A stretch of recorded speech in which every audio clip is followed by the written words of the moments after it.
I had a very constructive engagement with President von der Leyen of the Commission, where we discussed the impending decision of the US administration to apply tariffs uniformly, apparently, across all countries and in respect of specific sectors of the economy. It's the Irish view, obviously, and the European view that tariffs are bad for the economy, bad for the world economy, and will negatively impact on economic growth across the world. And it will also create a degree of instability and a lack of predictability in economic affairs, and that's detrimental to everybody. In respect of specific sectors, Ireland has been a global hub, integrated part of the EU market, which has facilitated the penetration of the European market by US pharmaceutical firms and indeed technological firms who have done very well as a result of that and who have strengthened and added value to their companies.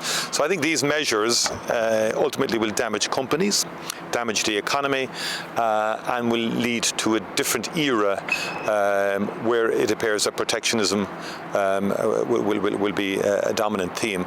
Now, hopefully, Europe will respond in a calibrated and balanced way, but hopefully negotiation will emerge and that a landing zone suitable to everybody could be arrived at through negotiation and dialogue between the European Union and the US.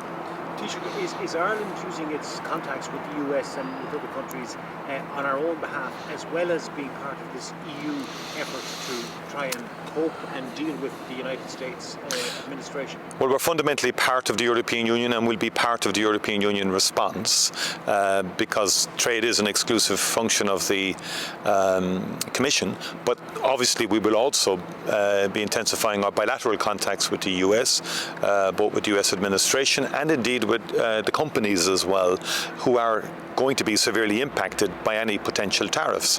And that's across the board, and it's not just in pharmaceutical, it's across other sectors, car industry, semiconductors perhaps, and others.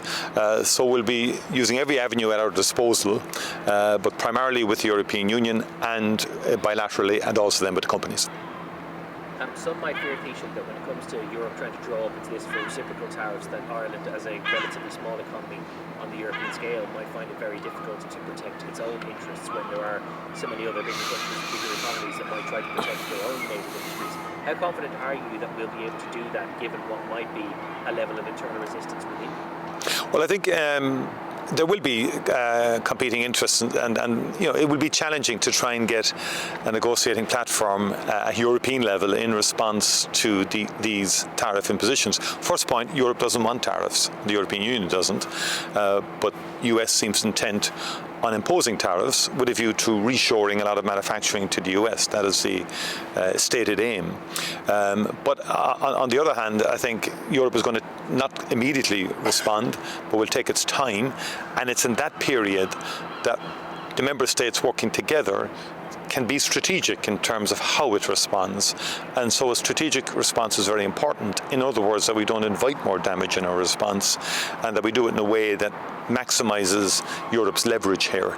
Ultimately, one would like to see negotiations emerge as a result of Europe's response to the US's imposition of tariffs, and that we could get some reasonable landing zone that could enable companies and the economy to enjoy a bit of stability and some sense of what the future holds.